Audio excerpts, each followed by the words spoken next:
Warbird Fan 66, and today I'm here with my first FMS aka airfield warbird, the Supermarine Spitfire Mk9, which is one of my all-time favorite planes. So I was looking for a nice Spit since I started flying years ago. I have to admit that I'm a big Park Zone fan, and I probably would have bought their version of the Spitfire if it had been released earlier. But now that I have bought the FMS Spit, I have to say I'm not disappointed. It seems that all the articles and videos about the FMS birds are not exaggerated. They really build nice warbirds and the size is just awesome. Don't get me wrong, every plane has its flaws and the FMS Spitfire is no exception, but let us talk about that a little bit later. I'm sure most of you guys know the specs of the Spit, and I'm a little bit surprised that she's not more popular. A lot of my buddies bought FMS planes, Messerschmitts, Corsairs, Mustangs, P-40s, but not one Spitfire. Well, it can't have anything to do with how she flies, because she feels really great in the air. The motor is very powerful, even with the stock setup. She is highly maneuverable, and she has also very nice slow speed characteristics, which make it easy to land, even without flaps.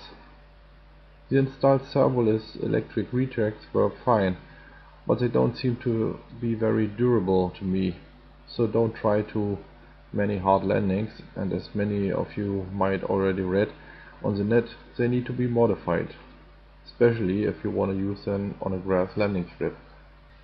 And here comes one of the flaws of the Spitfire. On grass she tends to nose over on takeoffs or landings, and the only possibility to prevent that is to change the rake of the retracts, which means you have to actually work on the model before you can take her for a spin. There's a nice video on the tube from JBC, an Australian modeler, who shows in detail how to change the gear to make it work on grass or bumpy runways. It's not difficult, but it had to be done to make it work properly. Another issue is the battery compartment. It's big, so you can easily fit a bigger battery, but if you use this recommended 2200 mAh LiPo pack, like I do, you have to prevent the pack from moving around during flight.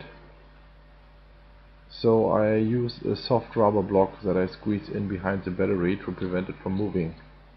According to the manual, the CG should be about 100 mm from the leading edge of the wing, which is too far back.